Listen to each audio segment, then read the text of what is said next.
Hai, Assalamualaikum. Hari ini kita jumpa lagi untuk belajar tentang bab 6 iaitu elektrokimia. Okey, so hari ini kita masuk pada subtopik yang pertama iaitu 6.1 sel elektrolitik. Okey, kita tengok dulu beberapa istilah. Okey, yang pertama elektrokimia. Apa yang dimaksudkan dengan elektrokimia?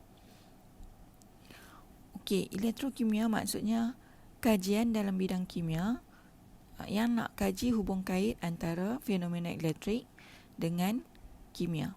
Okey, jadi elektrokimia ni adalah sejenis kajian ataupun sejenis eksperimen nak kaji hubungan ataupun hubung kait antara fenomena elektrik dengan kimia. Okey, seperti yang berlaku dalam dua jenis sel elektrokimia. Okey, apa dia? Yang pertama, sel elektrolitik yang kita akan fokus pada hari ini. Okey. Yang kedua adalah sel kimia. Apa beza antara sel elektrolitik dengan sel kimia? Okey. Kalau dalam sel elektrolitik, kita gunakan arus elektrik. Okey, kita gunakan arus elektrik untuk menghasilkan tindak balas kimia. Okey. Kita gunakan tenaga elektrik untuk menghasilkan tindak balas kimia. Jadi perubahan tenaga yang berlaku daripada tenaga elektrik jadi tenaga kimia. Okey, tapi kalau sel kimia, dia gunakan bahan kimia untuk hasilkan tenaga elektrik. Okey, dia hasilkan tenaga elektrik. Tadi guna tenaga elektrik, yang ini hasilkan tenaga elektrik. Jadi perubahan yang berlaku adalah tenaga kimia bertukar menjadi tenaga elektrik. Okey, tak apa, kita yang pasal sel kimia ni kita letak tepi dulu. Tapi kamu perlu tahu dia menghasilkan tenaga elektrik. Dia gunakan tenaga kimia untuk tukar jadi tenaga elektrik. Okey. So kita tengok fokus kita hari ini iaitu sel elektrolitik. Okey. Apa itu sel elektrolitik? Inilah sel elektrolitik. Okey. Sel elektrolitik adalah radas dan bahan yang kita gunakan untuk mengkaji elektrokimia tadi. Okey. Apa radas dan bahan dia? Dia terdiri daripada sumber elektrik, anod, katod dan juga elektrolit. So dalam ni kena ada sumber elektrik. Sumber elektrik yang digunakan adalah bateri. Okey, gambar bateri ni kalau cikgu lukis balik bentuk dia, dia ada timbul kat belakang tu kan. So ini bahagian terminal negatif, yang ini bahagian terminal positif. Jadi yang pertama dia kena ada sumber elektrik. Yang kedua, dia kena ada anod dan katod. Okey, anod dan katod.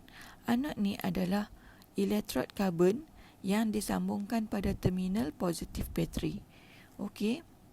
Yang ini pula, katod pula adalah elektrod karbon yang disambungkan pada terminal negatif bateri. Okey, kamu tengok yang ni elektrod, tengok sambungan dia pada negatif, nama dia katod. Kalau sambung pada terminal positif, nama dia anod.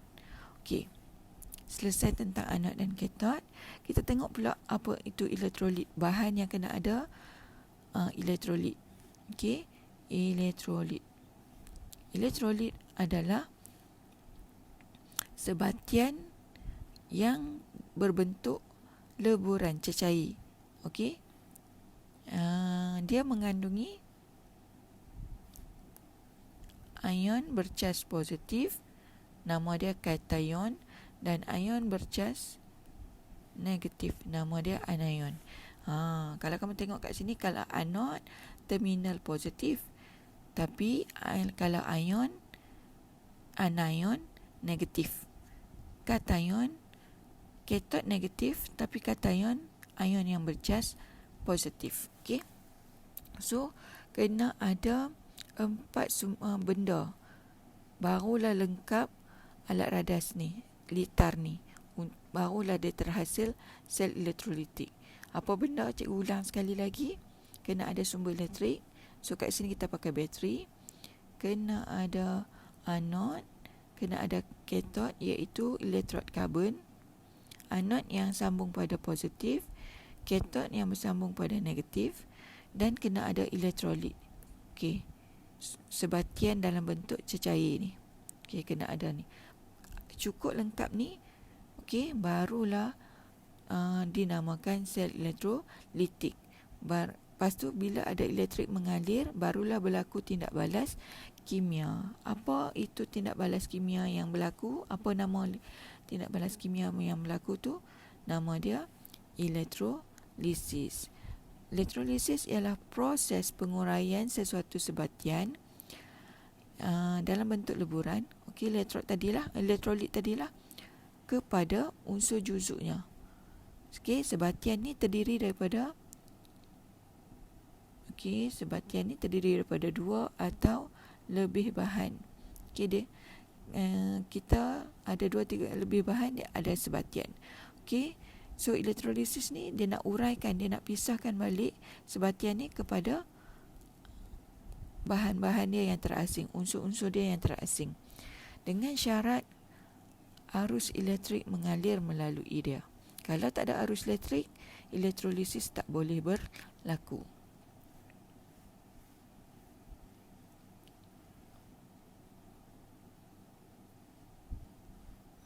Ni dia kata dah dekat sini. Okey, sumber elektrik dalam sel elektrolisis berfungsi untuk hasilkan arus elektrik. Okey. Kalau tak ada arus elektrik, elektrolisis tidak akan berlaku. Okey. Sebab proses elektrolisis guna elektrik. Okey, guna elektrik untuk menghasilkan tindak balas kimia. Okey. Elektrod yang anod dan katot tadi.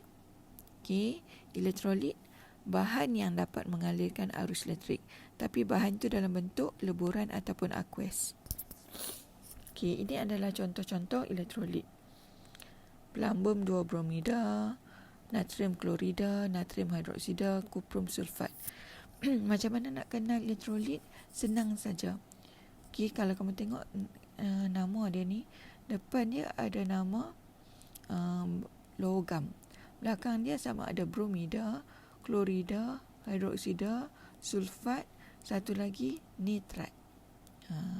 Nitrat. Jadi kalau dia kata kuprum nitrat, itu adalah elektrolit, dengan syarat mesti dalam bentuk leburan. Dalam bentuk pepejah tak boleh, sebab pepejah tak boleh mengalirkan elektrik. Yang sebelah kanan pula adalah bukan elektrolit. Kalau bukan elektrolit, kita tak boleh guna, sebab dia tak boleh mengalirkan elektrik. So contoh dia naftalina, asetamida, glukosa, etanol. Walaupun glukosa dalam bentuk larutan, dia bukan elektrolit sebab dia tak boleh mengalirkan arus elektrik.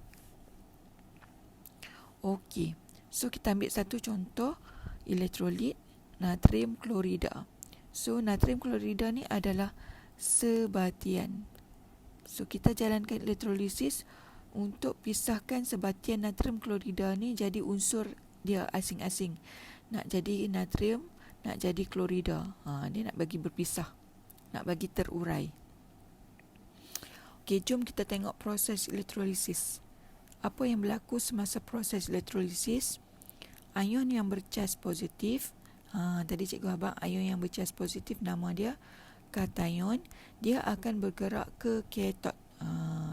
Okey, katot ni adalah elektrod yang bercas negatif. Okey, ingat, yang positif akan pergi cari negatif, yang negatif akan pergi cari positif. Jadi kation ni positif, dia akan pergi ke elektrod yang bercas negatif. Okey. Yang kedua, semasa proses elektrolisis juga, ion bercas negatif, anion, okey, dia negatif, dia akan pergi ke elektrod yang positif. Okey, dia akan bergerak ke elektrod positif. Ni contoh kita guna plumbum 2 bromida.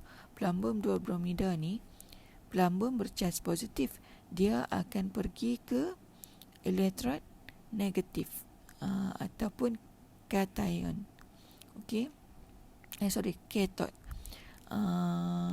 Ion bromida pula dia bercas negatif, maka dia akan bergerak ke anod yang bercas positif. Okey, bromin dia akan mai ke anod.